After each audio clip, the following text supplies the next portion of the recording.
Okay, welcome again. So, still we are in the corporate income tax. We discussed last time about NCIT and MCIT. So, again, MCIT would be 2% of the um, gross profit. Diba? Remember, gross profit? Okay? You deduct the cost of sales, 2% of it.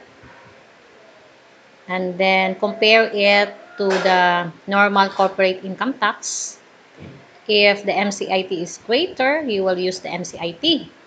If the NCIT, the normal corporate tax, is greater, you will use the normal corporate income tax, whichever is higher to the both. And this will only apply in the 4th year after commencing yung corporation natin. And if there are excess about MCIT and NCIT, it will be carried forward if you use the MCIT, di ba? Like what we did, if there are difference between MCIT and the NCIT, carry over for 3 years, consecutive 3 years. Okay, next. What are the corporations, domestic corporations, which are exempt from MCIT? There are two domestic corporations exempt from MCIT. We have the proprietary educational institution and hospitals, which are non-profit. And we have also the depository banks under the expanded foreign currency deposit system. So they are exempt from MCIT. Okay? But take note, this is for educational institution and hospital. This is non-profit. Okay? They are exempt. Next, we have the special corporations. Um, One example of special corporation is the proprietary educational institution and non-profit hospitals. So the rules here is applicable to ordinary corporation. This will also apply to proprietary educational institution and hospitals which are non-profit except the following. So in computing basic income tax, the rate is 10%. Okay? If income not related to its primary purpose or function is more than 50% of its gross income, the rate applicable is 30%. So, take note na. Usually, the basic income tax is 10%. But, if income is not related to the primary purpose, because this is non-profit, diba?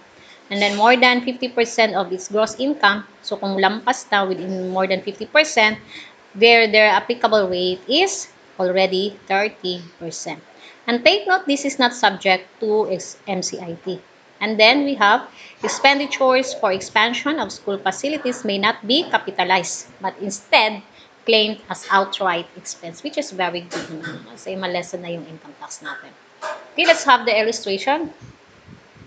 Mike School of Business and Administration is a private educational institution recognized by the government. The following are the financial data for its fiscal year ending June 30, 2019. Merong tuition fee, etc. Miscellaneous fees, interest on banks, rent income of school facilities, salary and bonus, and other operating expenses. Merong pang repayment of loan and the quarterly income tax paid. Okay? A building was constructed on April 2, 2019 at a cost of 2,200,000 with a depreciable life of 50 years. Assuming the cost of construction is treated as an expense, the income tax payable by the school of the year June 30, 2019 is, okay, so let's look on the gross sales or gross receipts. We have the tuition fee, 13,500,000, miscellaneous income, 1,500,000. Interest on bank, this is subject for final withholding tax, diba? French benefits. So, sorry. It's not a French benefit, but passive income. Passive income subject for 20%. So, do not include it in your computation for the income tax. So, and then we have the rent income, 500,000. So, total gross receipts is 15,500,000. Less the deductions. So, we have the salary, 6,500,000. We have other operating expense, 5,500,000. About the repayment of loan. Okay? It's not already an expense, di ba? Kasi repayment of loan. Diba? Kung mag-repay tayo ng loan, we have loan payable and credit cash. So, this is not an expense. So, only our expenses here is salary and bonus, other operating expenses. And we have another one, which is the construction of the building, because again, this is special corporation. So expenditure of the facilities, they can claim it as outright expense. So the outright expense niya ang lahat. So 2,200,000 para malasan ang kanyang taxable income. So this taxable income is 1,300,000. And then let's look. Sabi kasi dito, if the income is not related to primary purpose, 50% of it. Pero silent man ang problem, meaning kung ano siya, doon talaga sa primary purpose. So you just use 10% kasi this is a special corporation. So 10% of 1,300,000. So our income tax due is 130,000. Less the quarterly taxes paid, 3 quarters, we have 58,000 na bayaran. So our income tax payable now is 72,000. So the applicable tax rate is 10% of taxable income because the income derived from related activity exceeds 50% of the total gross income. So computed as follow, tinitingnan natin. We have tuition fee, miscellaneous fee, mga unrelated. Okay, so more than 50% of the gross income. Ma'am, bakit sinali si interest on bank deposit here? Kini lang, pag-identify lang sa kaniyang mga, if it is more than 50% ba yung mga gross receipts niya sa kaniyang related income. So, kaya naasali siya. But, the interest on bank deposit, hindi siya i-declare here because na final withholding na yan, which is 20% of the interest. So, no need na to declare it as part of your taxable income kasi na-withhold na yan. Yung laki-laki pa naman, 20%. Assuming the cost of the building construction is capitalized, if it is capitalized, so the income tax payable is... Welcome to our recorded discussion. So I am your discussant for Okay. today, Professor Rebecca. So we have total income, 15,500,000. We have this one, no, 15,500,000. We add on na tanan. And then we have the deductions, salary, and other operating expenses. Ang building construction, which is 2,200,000, 50 years man yung life natin. So, divided by the useful life, 50. Tingnan natin kailan pala yung nabili. Nabili siya sa April 2. So, take note, no? Binili sa April 2, fiscal year June 30. So, from April to April, May, June. So, 3 years ang nagamit, no? So, 3 months pala. 3 months nagamit yung building. So, depreciation expense, 2,200,000 divided by 50 useful life times 3 and over 12 kasi 3 months lang nagamit. So, our depreciation expense is 11,000. So, our taxable income is 3,489,000. So, our tax rate is 10%. So, if you capitalize the building, your income tax is 348,900 less the quarterly taxes paid, 58,000. Your income tax due is 290,900. Compare. If you capitalize the building, ang ating taxable due is 290,900. Kung i-expense si building, ang ating taxable due is 72,000. So, if I am the owner, I will treat as expense na lang, no? Kasi mas konti, no? Compare to this. Pero nagmamatter din yan kasi what if kung lugi-lugi ito? No? Kung mas lugi na kaayo, so pwede po din nga, depende na sa inyo, ano, kung saan kayo maka-lesser. So you have two options, either capitalize or you outright expense yung mga construction of the building. Okay, next, another special corporation is the government-owned or controlled corporation. So first, halikta, proprietary educational institution and profit, 10% ang kanyang rate. Ito naman, the GOCC, okay? All corporations, agencies, or instrumentalities owned or controlled by the corporation shall be taxable like ordinary or corporations sa mga GOCC except the following. So, ito lang apat na except. exempt. Okay, the GSIS, the SSS, the PhilHealth, the local water district. So take note, the PCSO is already taxable upon the effectivity of the train law. So other not mentioned, they are subject for corporate income tax, which is 30%. Okay, next. Let's go to the improperly accumulated earnings tax. Okay, the IAET. So, who are the persons liable on this? So, this tax is only applicable to domestic corporations which are classified as closely held corporations. So, the following shall be exempt. Ito yung mga exempt from improperly accumulated earning tax. So, yung mga banks and other non-bank financial intermediaries, insurance, publicly held corporation, taxable partnership, general professional partnership, non-taxable joint ventures, and enterprise duly registered with the PESA pursuant of Bases Conversion and Development Act of 1992 and Special Economic Zones. So, kana lang ang mga dili, no, exempt from the kuan, ang improperly accumulated earning tax. So, other than that, mga closely held, they are liable or they are taxable in this. Okay? Taxable event. The taxable event in a properly accumulated earnings tax is the accumulation beyond in the reasonable needs of the business. So how would you know that it is reasonable needs of the business? So you need to test now using the immediacy test. No, immediacy test. So it provides that the reasonable needs of the business is equivalent to we have the immediate needs and then reasonably anticipated needs. So that would be your reasonable needs. So you add it, no? The following constitute accumulation of earnings for the reasonable needs of the business. Ito yung mga kuan, mga accumulation of earnings. So, earnings reserved for definite corporate expansion projects or programs requiring considerable capital expenditures as approved by the board of directors or equivalent body. Next, earnings reserved for building, plants, or equipment acquisition as approved by the board of directors or equivalent body.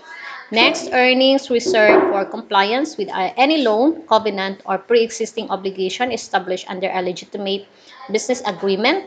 Next, earnings required by law or applicable regulations to be retained by the corporation or in respect of which there is legal prohibition against its distribution. So in the case of subsidiaries of foreign corporation in the Philippines, all undistributed earnings intended or reserved for investment within the Philippines as can be proven by corporate records and or relevant documentary evidence. So this is our formula for improperly accumulated improperly accumulated earnings tax. So ito yung formula natin. We will base on the taxable income. So, taxable income ha. So, take note, after deducting the gross income minus the cost of sales and then less the operating expenses. Muna to anong taxable income. Less corporate income tax due. This is yung katong na times na ng 30%. Ito yung corporate income tax due. Add the net operating less carryover kung merong mga operating less carryover. Okay? This is your earnings from regular income tax net of tax. Kung merong mga passive income, net of final tax, add. Capital gains, add. Yung mga exempt or excluded, add. So, your total earnings. Okay? Less the dividends declared, reasonable appropriateness, kung mga merong appropriation of the retained earnings, so total. Then, add yung mga retained earnings from prior years, less the amount that may be retained. Okay? Less amount that may be retained or 100% of paid up capitals of the year end. That is your improperly accumulated earnings. And then multiply it with 10%. That is your improperly accumulated earning tax. Kasi too much mga appropriation kaya sa tax kay para so yung iba hindi mag-declare ng mga dividends, no? Hindi i-distribute doon sa mga shareholders. So, kaya meron silang mga tax kasi improperly accumulated, nalagay doon sa retained earnings. So, let's go to our illustration. Ayan Incorporated was assessed by the BIR for improperly accumulating profits. Kasi na-accumulate na doon sa retained earnings. Hindi i-distribute to the shareholders. So, Ayan reported the following in 2019. Meron siyang gross income, business income. Meron siyang net operating loss carryover from prior year, 600,000. dividend income, gross interest income, gain on sale, etc., etc. Okay, so let's compute the improperly accumulated earnings. So, first is get the taxable income. Okay, taxable income natin, gross income, 3,1, less business expenses, 2,4. The NOLCO prior year, 600,000. So, our taxable net income is 100,000, multiplied with the tax rate, 30%. Normal corporate income tax is 30,000. Okay, next, let's look on the, kasi you need to determine whichever is higher, no, to the Mcit. So, take note. Usually, after 4 years, you need to compare the Mcit and the Ncit, the normal corporate income tax, whichever is higher. So, we will base our Mcit to the gross income. So, take note yung mga gross income ha, na ma-minus na yung mga cost of sales, ano, so meaning yung gross profit na, no? So, multiply with 2%. Our Mcit is 62,000. Compare it, whichever is higher. So, meaning you need to use the minimum corporate income tax na 62,000. Okay, yan ang dapat bayaran mo sa BIR, not the 30,000. Okay, next. So, to compute for improperly accumulated earnings, we have already your taxable income, yung 100, less yung binayad natin na 62,000. Okay? Add back the prior years, the NOLCO, 600. So, ito yung earnings from regular income tax. And then, add na yung mga gross receipts. Lahat na mga gross receipts, even if it's already subject for final tax. So, yung mga passive income, yung dividend income, interest income, dividend, okay. Dividend income domestic na, by dividend income, okay na, 80,000. So, take note, yung dividend income from domestic, this is 0% ang ating final tax. Gross interest income, final tax sa 6 koan is 20%, di ba? That mga passive na siya, so you need to add it back, okay? Add it back, 80,000 ang ating dividend, interest income. Add yung net of final tax. So, i-add balik, no? Pila dito imong totoong interest income. But this is net of final tax. Okay? Gross man good. So, meaning, yung katong nadawat yun nimo. So, ilaless mo na lang yung mga final tax. So, interest income, bank, net of final tax, 48,000. Net gain on sales of domestic stocks. So, yung mga capital gain tax. Net on gain of sale. Net na, no? So, ipang gi-minus na mga cap gain. Dapat dahil net. No? Kaya may gain on sale here. Ay, pwede, no? Balik na. Na siya, ha? Na siya. Dividend, domestic income, zero man ang final tax ini mo na diretso na lang 80,000.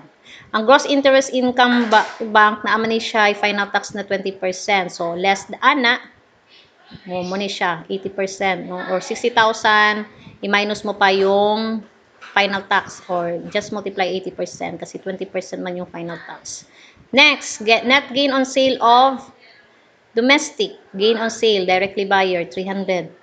Wala mang mga cost, no? Hindi sinabi mo nagkano yung cost. Kung nalagay 40, walang cost. So, meaning to say, on lahat yun times 15%. So, capital gain tax na siya. So, ililess mo yung mga gina-withheld. Mga cap gain. Okay, 255. And then, on sale of the land also. So, your total earnings is 1,311,000. Okay? Less the dividends declared, katong sa routine earnings na, no? Ito talaga yung total earnings mo. Nag-declared ka lang ng 200,000, no? Imagine. 200,000 ang iyong declared. Merong mga appropriation for TS, appropriation for plant expansion. So, your improperly accumulated earnings is 891,000 multiplied with the improperly accumulated earnings tax rate, which is 10%. So, your improperly accumulated earning tax is 89,100. Kasi, ang purpose man talaga, no, on the corporation side, dapat ibigay man yan talaga doon sa mga shareholders, no, as part of dividends. Pero, na yung mga ipang-appropriate ang corporation for future use. Kaya, gitaksan siya ng BIR, no, for improperly accumulated earnings, so 10% of it. Okay. So, I will stop it here.